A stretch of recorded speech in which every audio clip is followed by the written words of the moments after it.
It's week 9 of the Texas high school football season, and man, it is a huge week all around the state with just bangers everywhere you look in East Texas, West Texas, down in Houston, Austin, DFW, you name it. I mean, we've got great games all around the state this week, and it was really tough to pick out some of these spotlight games, which we'll get to here in a second. While I preface that this show is going to be about the RGV. We're going to go down to the Rio Grande Valley, and we're going to talk about some teams that you should keep your eye on, as well as some players to watch. But first, we'll go ahead and get right into it with our spotlight games, because that's kind of why you guys are here right now, is to see the reveal of the Week 9 Texas Football Tonight spotlight games, because they are some really, really good ones. Yeah, if you are looking for an excuse to try and pull someone into the Texas high school football world, like if you're one of those like, man, I really think my friend would like this, or my family member would like Texas high school football if they would just give it a chance, do it now. Mm-hmm. This is the week to take that and run with it, because this slate, and I'm going to piggyback off of what Tepper says just because of the longevity that he kind of adds to this. I've been here 5 years. There has not been a better week of Texas high school football from a holistic standpoint since I've been here. Tepper said the same thing. He's been here 14 years. So like, obviously my word says something and like y'all's word says something, but when you have someone that's been around this for 14 years to say that this is by far holistically the best week of Texas high school football from top to bottom, you have to take that and run with it. So any corner of the state that you look in, there is just, I mean, the highest of high level. And we had been looking, you know, you kind of get to those things like, oh yeah, this game will be good.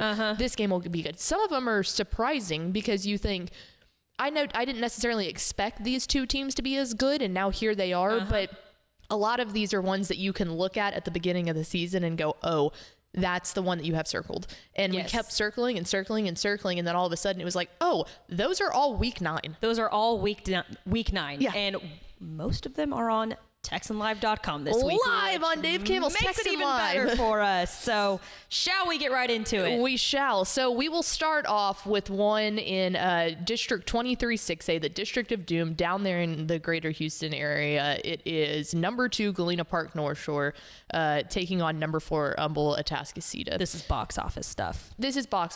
It really is. This is a rivalry, which is odd to say that considering North Shore has had Atascocita's number for so long. They've won 7 out of the last 8 meetings.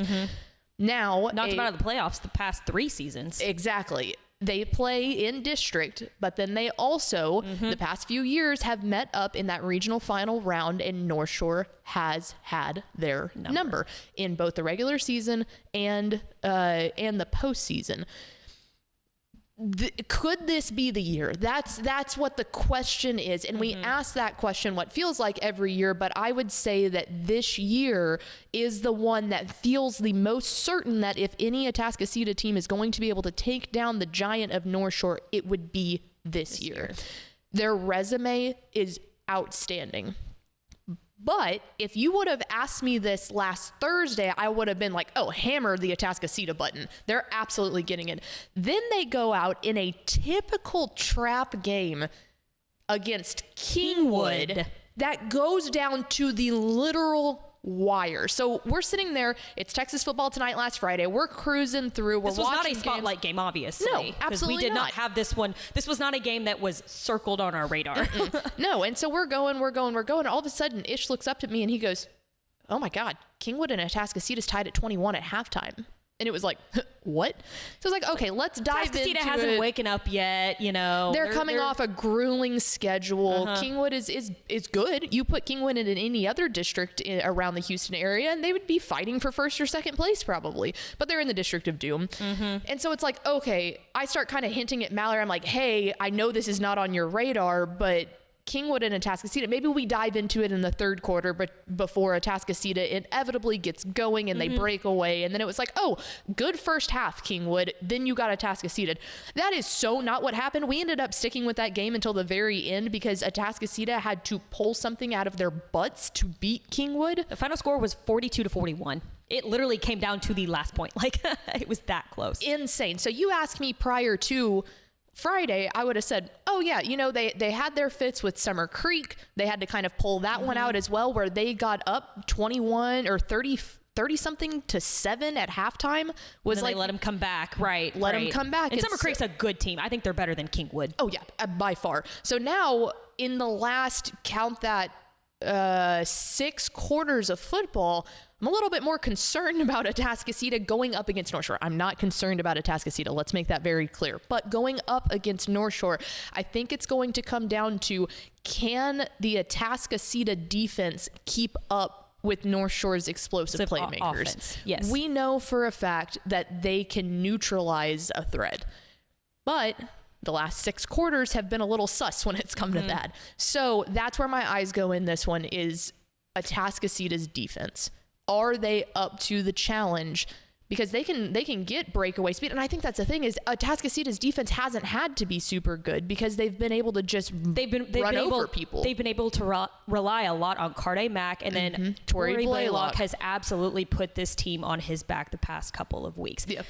I completely agree with you, because obviously North Shore's offense is absolutely explosive. But let's talk about the North Shore defense. They have been absolutely incredible this season. I think they've pitched like 3 or 4 shutouts already this year. And this is the difference. And I was listening to Tup and Step. I think this is the big difference between North Shore last year and North Shore this year. Yeah. They're obviously led by Devin Sanchez, the Ohio State commit there. But I think North Shore's defense is going to be the difference in this game, because we know obviously Atascocita and North Shore, both explosive offense, lots of great playmakers on both sides there. It's going to be who has the better defense in this game. And I think this might also answer a question of, how much does a difficult non-district slate carry over into district play, and then furthermore the playoffs? Because Atascocita has had the toughest schedule out of almost any squad across the entire state, pound for pound.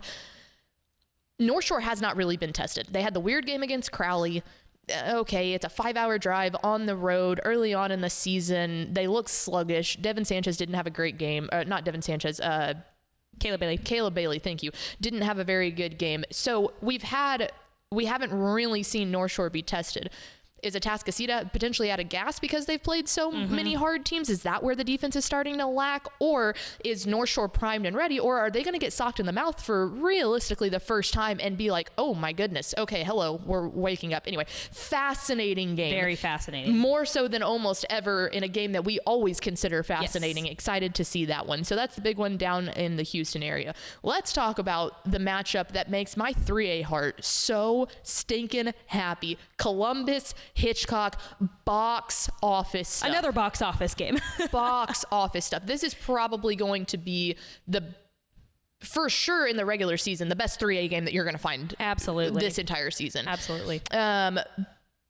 Columbus coming in 7-0, their offense lethal. I'm talking lethal. Adam Schobel, for as much as we talk about Grayson Rigdon and all the weapons that they have out on the outside, Adam Schobel is one hell of a quarterback. And this guy, let me tell you, Adam Schobel, it has been this way since he started on varsity as a freshman. He continuously, year after year after year, playing at the varsity level, has thrown for at almost 2,500 yards.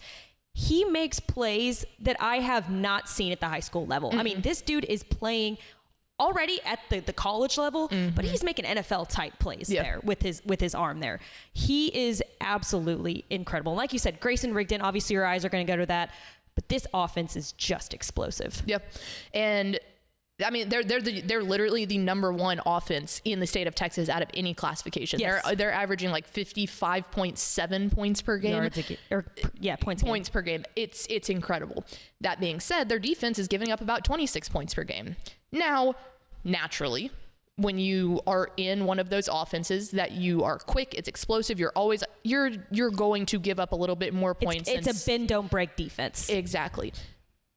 Can they do something against an equally explosive Hitchcock offense. Yes. And you've got to remember, we spent all that time talking about Adam Schobel. Look who's under center on the other side of the ball. Lloyd Jones the third. Lloyd Chubby Jones the third, man. He is incredible. And the difference there is, I would say Adam Schobel's a lot more of a pocket passer. You don't want to let him get his wide receivers down the field. On the other side of that, Lloyd Jones is not scared to show off his explosive power and bust right through a seam. He can make plays with his feet too. And then Absolutely also Kelshawn Johnson too, the wide receiver there for Hitchcock, is absolutely fantastic too. That is a dynamic duo, a scary duo that you do not want to face if you're Columbus's defense. And they're going to break that defense. They could break the defense could break the top off that defense. So the thing here is, I think Hitchcock's defense has been playing a lot better than Columbus's defense. So I think that'll be interesting for Columbus to go up against a pretty good I mean, other than the Hampshire Finette game,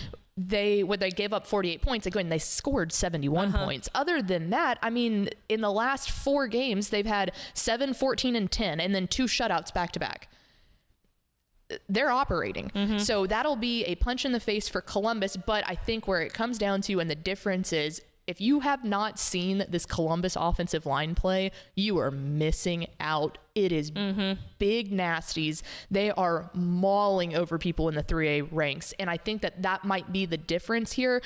But if Columbus's defense is not able to keep Lloyd Jones from getting out of the pocket, they need to keep him. They need to make him a true pocket passer in this game. They cannot let him break away and make plays with his feet, or it's going to get dangerous. I don't think that Columbus secondary can keep up with Lloyd Jones if they let him go. So high scoring. This one's going to be so fun. 2 big old lines going up against each other. It's everything and more that my 3A heart could hope for. It's going to be a shootout. It's going to be a lot of fun.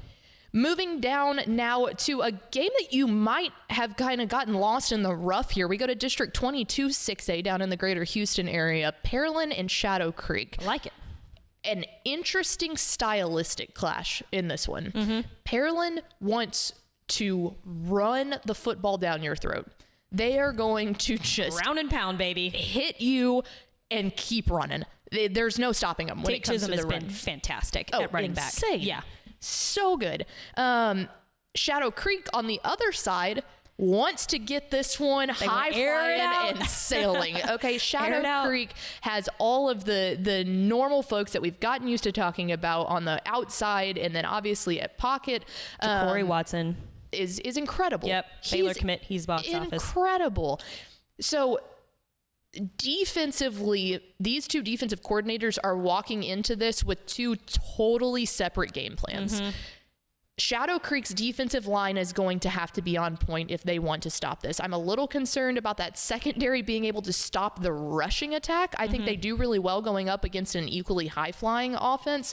But this one, to me, all comes down to the Pearland secondary. Can they neutralize the threat on the outsides for Alvin Shadow Creek? And then Shadow Creek, how does your defensive line compete with a very good offensive line for Pearland, but then also just the ground attack that they're coming into this one with? Who can game plan better? That's literally going to be the name of this game. And if you didn't know, both of these teams are ranked too. Pearland at number 25, I think they're brand new to the rankings, and Shadow Creek at number 24. So again, box office stuff here, and this is going to be definitely for the district title there. Oh yeah, keep an eye on the time of possession too, because if Pearland can control the clock with their running game, that's putting Shadow Creek at a disadvantage, although they can turn around and go with it. Yeah, right. If that is a team to like this, it's interesting too. Like Pearland is probably going to control the game at the like you just said.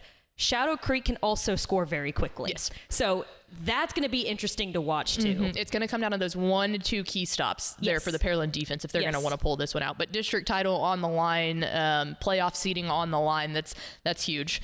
How about we head down to the Austin area? I'm telling you, banger after banger after banger. This one getting lost in translation. Austin, Westlake, and Lake Travis. You heard of them? Crazy to think about that this game could get lost in translation because we have so many other great games too to watch out for. So this one obviously to decide the District 26 6A title. Westlake coming in ranked 12th. Lake Travis coming in ranked 6th. 2 incredible quarterbacks. You've got Chaston Ditta there for Lake Travis, and then Reese Wise Reese Wise has taken that next step, man. He's only a junior. So good for Westlake. So good. I think what this one comes down to is obviously, and it's funny because you talk about how good the quarterbacks are. I would say that the defenses has been the strength for both of these teams. Completely agree, because when you typically look at both of these teams, you think a lot of like high star power commits, right? Especially at the quarterback spot, usually at the running back spot, the wide receiver spot. But I completely agree with you. It's a defensive game right now. Westlake, I mean, to no surprise, under Tony Salazar is a defensive-minded team. So that's still pretty fresh in the grand scheme of like this rivalry. Yes. Lake Travis, typically you're thinking all offense. Man, Hank Carter has this defense just rolling. That was the calling card for them last year. You add in that calling card with a quarterback that has really started to find his stride in Chasten Ditta, and an incredible, just he finds the seam so well. I keep saying it on Texas Football Tonight, but you would be hard fought to find a quarterback that does those mid-range throws better than him, and then they have the team speed to just go after that. But I think where this comes down to is how does Lake Travis handle Westlake's lines? Yeah. They're insane. Yeah. And they're always big two up front. Insane. And I think that on the other side of that, Westlake needs to game plan more for the running game with Lake Travis than they've ever had to before. Van Hopping has been incredible for them on the ground. And I love what said about Van Hopping too, is he's not the typical player that you're going to look at and be like, oh yeah, he's like that. He's a 5-star, he's that big flashy player. He's like 5'10". Right. But he's so important for this team. So important. He really adds to that, being able to be a balanced offense. And if you're Westlake, you have to take away one of those. Yes. You have to either take away the run game with Van Hopping, or you have to take and add so much pressure in the backfield that Reese Weiss just doesn't, or I'm sorry, that Chasten Ditta force Chasten Ditta to throw the ball. Exactly. Keep him in the air. So the Battle of the Lakes going down there in the greater 5-1-2. Going out east, this is one of those that I was talking about that might be like we didn't see that coming, but all of a sudden it's super important. Longview Pine Tree, the number 9 ranked team in 4A Division 1, taking on Tyler Chapel Hill. Both of these teams, so Pine Tree comes in at 6-1 on the season. Tyler Chapel Hill coming in at 6-2 on the season rather. Chapel Hill has been like very usual. Wishy-washy. Part of that has been Demetrius Brisbane being out. I would say most of that has to do with Demetrius Brisbane being out. But Pine Tree, man, they have shocked people. They go out, they beat Gilmer week 1, and we're going, okay, well, that's kind of cool. Is Gilmer down? Is Pine Tree up? Pine Tree's up. I mean, plain and simple, what they have been able to do has been impressive. They did take a loss to Kilgore, but stayed competitive, 6-17. Really, yeah, I think Kilgore's good. Very good. I mean, Chapel Hill got blown out of the water by Kilgore. So to keep a fairly competitive game there has been good. They beat Henderson by 10, which again, Henderson. That's a good, Henderson went and beat Kilgore. Yeah, Henderson, that's a good win. Yeah. Beast Texas is this convoluted conspiracy theory of who's good and who's not. They're all beating up on each other. Spaghetti bowl of chaos. Yeah. So I think this one ultimately will come down to it. I believe that this one will be low scoring and it's going to be a slugfest. Keep big eyes on who keeps the ball longer. If you are Pine Tree, let it ride, my guys. Keep that ball for as long as you can. Ricky Stewart is explosive for Chapel Hill. You don't want to let him get out of the pocket or anywhere out wide, rather. But their Pine Tree's dual threat quarterback, Matt Cates, he's in his 3rd year as a starter here, has really, really been exceptional. I think my eyes on this matchup are going to be the Pine Tree defense up against this Tyler Chapel Hill offense, specifically the run game. Because like you mentioned, Demetrius Brisbane has been absent the past couple weeks. And if you know Demetrius Brisbane, big dual threat quarterback. So that takes away half the run game, right? So it falls on Ricky Stewart. Look on the other side of the ball at Longview Pine Tree, they're good at containing the run. Oh yeah, They're led by linebacker Seth MacFarlane, which yes, his name is Seth MacFarlane. Mean Green commit there. Yes, they're great at containing the run. Oh, so he's fantastic. I think my eyes are going to go, how can they contain the run and stop this Chapel Hill and stop Ricky Stewart from making those breakaway explosive plays? If you're Seth MacFarlane, you are licking your lips at this matchup. You're eating. Because you're going, this is your bread and butter, man. This is it. This is when you have the opportunity to go, no, I have that dog in me. All right. Yep. You know how good Ricky Stewart is. That's a 1v1 right there. I mean, we're playing one-on-one basketball. Yep, exactly. I'm excited. It'll be fun. So, I'm going to say, Texas. I'm going to say, are you licking your lips when you're talking about this game on Friday? Let the dogs eat. All right, moving on down. How in the world have we not gotten to this one? This shows how good this week is. Mid-County Madness is happening this weekend. I know. Nederland and P&G.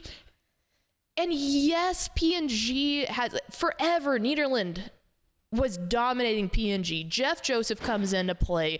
It flips the script. Yep. Now we're right back up to, this is a legitimate game, okay? This is a who's who legitimate game where I don't know who I think is going to win because it's such an interesting matchup. This one should decide the district title here for District 8 5A Division 2. Well, you've got 2 Katie assistants as the head coaches. I know. Well, Step made a comment on Tep and Step that I will not be making on WTF. Please but don't. One of them being the heir of V&A's, the producer of Tep and Step, is cracking up in there. But I laughed really hard. Really hard. Yeah. If you're not a subscriber, We'll leave it to this is to a good them to say that plug. yeah. If you're not a subscriber, go listen to Tep and Step because Step had the line of the century when it came to talking about Texas high school football. Anyway, that being said, P&G's offense moving, just moving. They have a bevy of threats that can score in any type of way. They will get theirs against Nederland. That offense will go. My concern is, for P&G's standpoint, that defense, Not as good as it has been in years past. not great. No. Not great. So interesting to see that. Again, for Nederland, offense, no notes. Hubert Thomas has looked incredible. They look a lot like Katie in that I formation, the play action. I formation, like Katie. Yes, literally. Their defense has been pretty good too. I don't have a whole lot of complaints when it comes to the Nederland defense. They got a score last week against Lake Creek. They held Lake Creek. And I think that's the thing is we've seen That was a big win for Nederland. That Lake Creek team is really good. They're always especially this year in playoff contention. I don't think people realize how good of a win that was for Nederland. Mm-hmm. I think that, all due respect to Lake Creek, that was a very, very good win. I think P&G is better than Lake Creek, specifically from an offensive front. So if P&G's defense can play good, I'm not asking for exceptional, I'm saying good.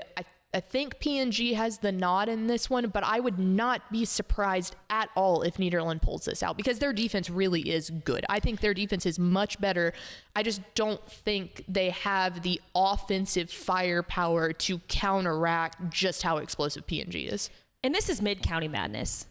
That's the other thing. The atmosphere is going to be electric. Mm-hmm. And it reminds me of, well, okay, I didn't know this, but apparently Sports Illustrated or somebody ranked this like the best rivalry in all of high school sports or something, which is really cool. Yeah, it's insane.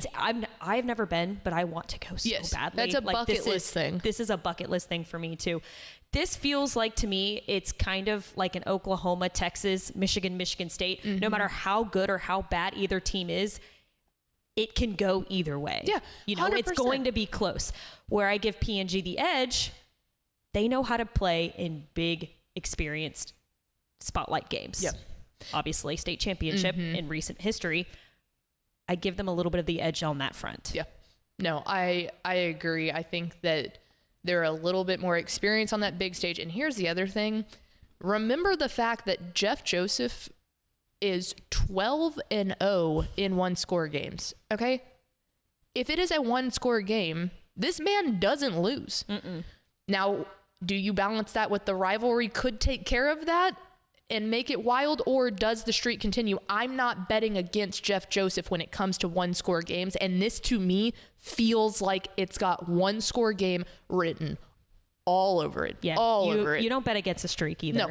But man, if Netherland could pull that off, beat the team that's got the longest winning streak in the state, that'd be huge. Well, and if they do that, then that would put PNG as finishing second which would mean hello South Oak Cliff in the area round. Oh, because we're Region 2 now. Yep.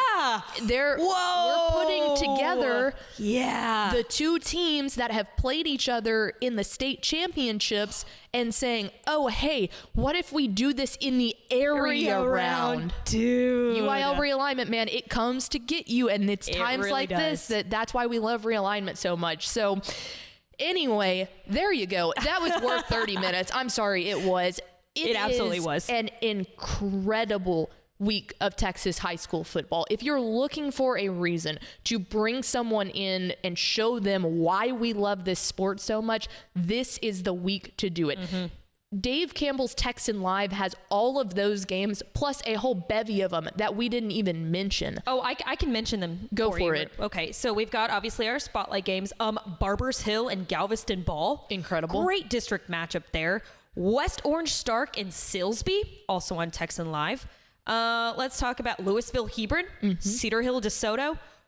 Richland versus Aledo. I know Richland's a little banged up right now without Michael Turner, but still a decides top 10 the district matchup. Championship. And yes, yeah, right. So, dude.